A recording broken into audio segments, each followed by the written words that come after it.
Thank you সাথে থাকার জন্য। আমরা আসেন গল্প করি।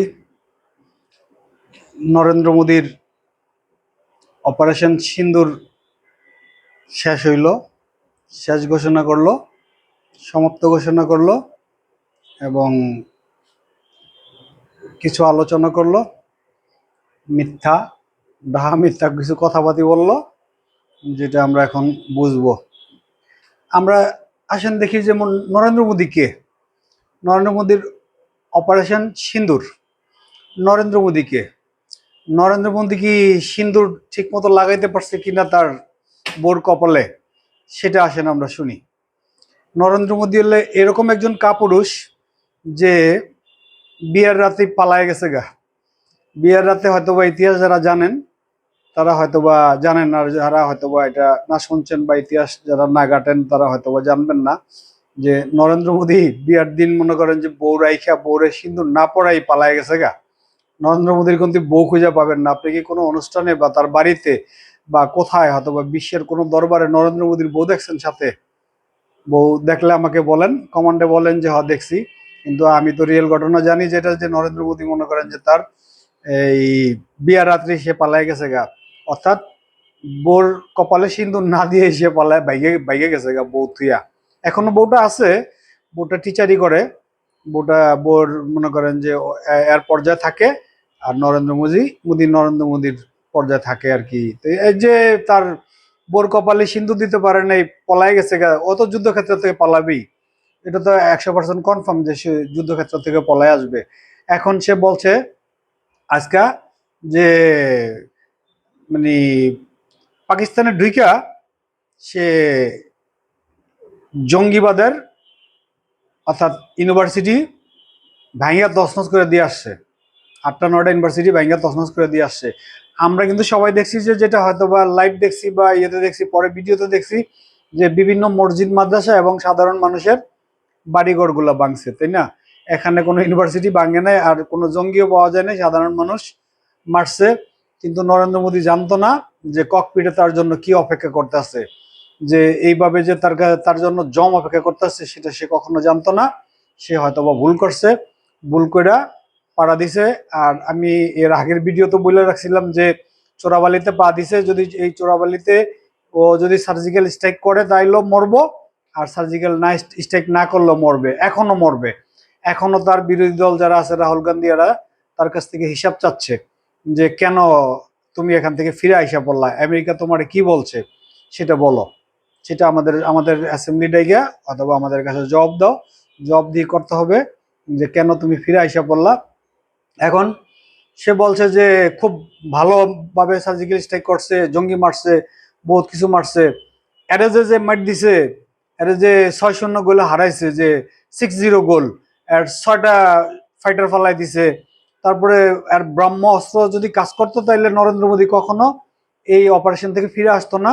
এই অপারেশন চালাইতেই মানে অর্থাৎ ওয়ারফেয়ারের ইয়েতে, ওয়ারফেয়ারের জন্য যেটা মানে ইলেকট্রনিক্স ওয়ারফেয়ারের জন্য নরেন্দ্র মোদী চোখে মুখে পথ দেখে নাই। চোখে মুখে পথ না দেখার পরে 5টা ব্রহ্মাস্ত্র, যেটা ওর ব্রহ্মাস্ত্র যেটা বলে যে সুপারসনিক মিসাইল 5টা ছাড়ার পরে এখন এই মিসাইলগুলা আবার ঘুইরা পরে ইয়েতেই যায় অর্ধেশে আঘাত করছে।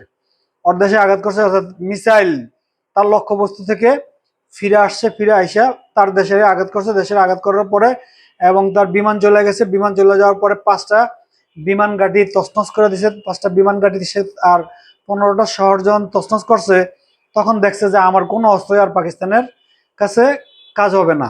অর্থাৎ এই গ্রাউন্ডে আমি আর কোনো অস্ত্রই আমার কোনো কাজ হবে না, আমি যদি আর একটু যুদ্ধ করতে যাই তাইলে আমি মরবো। তখন তারে পেছে ফেলাই দিছে পাকিস্তান। বলছে যে আমরা যখন আমেরিকারে বলছে এই যুদ্ধবিরতি করার জন্য, তখন পাকিস্তান বলছে যে ঠিক আছে আমরা যুদ্ধবিরতি করতে পারি, একটাই শর্ত, যেটা হলো জম্মু কাশ্মীর। জম্মু কাশ্মীরের ফয়সালা হইতে হইব, জম্মু কাশ্মীরের এখানে একটা ডিসাইড হইতে হইব যে জম্মু কাশ্মীর আমাদের, আমাদের এখানে এটা আমাদের দিতে হবে। তারপরে ডোনাল্ড ট্রাম্প বলছে যে ঠিক আছে এটা আমি দেখবো, এটা আমি বিচার করব, এটা আমি হয়তোবা এই উনি বলছে যে 1000 বছরের ঝামেলা, যে এটা আসলে 1000 বছরের ঝামেলা না, 74 বছরের ঝামেলা। যে ৭৪ বছর ধরে এই ঝামেলাটা, আর উপমহাদেশের ঝামেলাটা যদি হিসাব করি তাহলে ১,০০০ বছরের ঝামেলা। এই মুঘলদের থেকে আরম্ভ করলে ১,০০০ বছরের ঝামেলা। এটা ইতিহাসে বলে যে ওই সময় থেকে হিসাব করলে ১,০০০ বছরের ঝামেলা। ঠিক আছে, এখন বলছে যে ওইটা আমি সমাধা করব। এখন আমি সমাধার ভিতরে এমনও প্রস্তাব আসতে পারে, দেখা যাবে যে তোমরা দুজনে মারামারি করো, তোমরা দূরে যাও, এটা হয়তোবা আমরা আমরা নিব, আমরা হয়তোবা এটা শাসন করব। কাশ্মীর দুজনেরই কাশ্মীর ছাড়ো, ছাড়ার পরে আমরা এটা শাসন করব। কিন্তু এখানে আবার চায়না আছে, তো চায়না মানবে না। চায়না মনে করেন যে হয়তোবা এই গ্রাউন্ডে যদি চায়না আসতো তাইলে এই চোখে মুখে আরো পথ দেখতো না ইন্ডিয়া। ইন্ডিয়ার মনে করেন যে করে পালায় তো গেছে গেছে, পাল্লা কি করে বাড়ির থেকে দূরে দূরে আইনা মারতো। উগ্রবাদীরা মনে করেন যে আরএসএস উগ্রবাদী মৌলবাদী, মানে মুসলমানরা বলে জঙ্গি, আর ওরা হইলো যে ভালো মানুষ। ওরা আগ্রাসন চালায়। আপনার ইতিহাসের কোথায় আছে যে একজনের বাড়িতে হয়তো বা স্বাধীন সার্বভৌমত্ব লঙ্ঘন করে আরেকজনের বাড়িতে যায় বোম মারতে পারে, বোম মারা সম্ভব, বোম মারা যায়, তারপরে আরেকজনের এয়ারপোর্টে আঘাত করা যায়। অনেক ধৈর্য ধরছে এখানে। হয়তোবা প্রথম যখন সার্জিক্যাল স্ট্রাইকটা করছে, স্ট্রাইক করার পর সাথে সাথেই এর এর বিএসএফ ক্যাম্প, তারপরে আর্মি ক্যাম্প, এইগুলো উড়াইছিল। আর 5টা বিমান ফালাইছিল। ফালানোর পরে এরপরে যখন সে ড্রোন উড়াইছে, পরের দিন সকালে ড্রোন উড়ানোর পরে তারে 12টা বাজায় দিছে, যেটা হলো তুর্কির ড্রোনে তারে চোখে মুখে সে আর পথ দেখে নাই।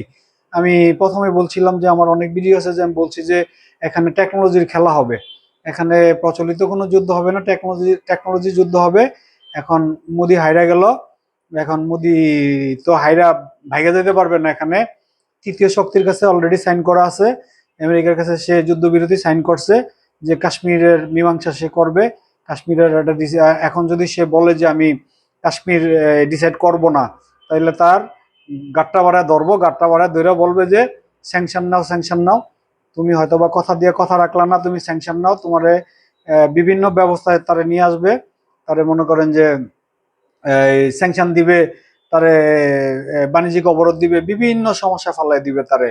আর যদি প্রচলিত অস্ত্রই সব বাতিল হয়ে গেল, এখন তার যে বিমান বাহিনী, আমি তো মনে করি যে তার বিমান বাহিনী পুরাই ফালাই দিতে হবে। পুরা ফালায়া এর থেকে আধুনিক কি আছে, অর্থাৎ জেট-এন-সি থান্ডারের থেকে আধুনিক যদি কোনো বিমান থাকে তাইলে সে হয়তোবা এই তার বিমান চালাইতে পারবো। আর এই ব্রহ্মাস্ত্র খাটবে না। ব্রহ্মাস্ত্র ফাতা ওয়ানের কাছে ফেল করছে, ফাতা ওয়ানের কাছে ব্রহ্মাস্ত্র পাত্তা পায় না। ফাতা 2 যদি এখানে ব্যবহার করতো পাকিস্তান, তাইলে আরো আরো পাত্তা পাইতো না। S-400 ফালাই দিছে, পৃথিবীর সবচেয়ে বিখ্যাত যেটা বিমান বিধ্বংসী কামান, যেটা S-400 রাশিয়ার, ওইটাই ফালাই দিছে। ওইটা ফালাই দেওয়ার পরে এখন আর কোনো তার আধুনিক অস্ত্র বলতে কোনো কিছু নাই। এই দেশের 100 বছর লাগবে অস্ত্র হয়তো বা আবার ফিরা দাঁড়াইতে, অস্ত্র নিয়ে দাঁড়াইবো, তার 100 বছর লাগবে। 100 বছরে তাই সে হয়তো অস্ত্র আবার ফিরা সে পুনর্গঠন করতে পারবে। 100 বছরের আগে মোদি আর কোনো মাথা তুলা দাঁড়াইতে পারবে না, অর্থাৎ পাকিস্তানের কাছে দাঁড়াইতে পারবে না। ও বলে যে আমি সুপার পাওয়ার 4, এখন ও সুপার পাওয়ার কি 20-এ নেমে গেছে হয়তোবা, বা এখন সুপার পাওয়ার 4 হয়ে গেল গা পাকিস্তান, যেহেতু যুদ্ধে আগায় গেছে পাকিস্তান। পাকিস্তান হলো সুপার পাওয়ার 4, ও সুপার পাওয়ার যেটা পাকিস্তান 14তে আসিল হয়তো বা 20-এ যাবো গা, 20-এ চলে গেল। মোদির কোনো দাম নাই। অর্থাৎ আগামীতে দেখেন মোদির কি হয়, হাসিনার মতো পরিণতি মোদির হবে। মোদি এই আগামী ইলেকশনে হারবে এবং ইমিডিয়েটলি তার হয়তোবা জবাবদিহি করতে হবে। কেন হয়তোবা সে কাশ্মীর বিক্রি করলো আমেরিকার কাছে, হয়তোবা কাশ্মীর বন্ধক রাখলো এই যুদ্ধ থামানোর জন্য। অনেক সমস্যা আছে মোদির সমস্যার সামনে দেখতে থাকেন। ওকে, ধন্যবাদ, থ্যাংক ইউ।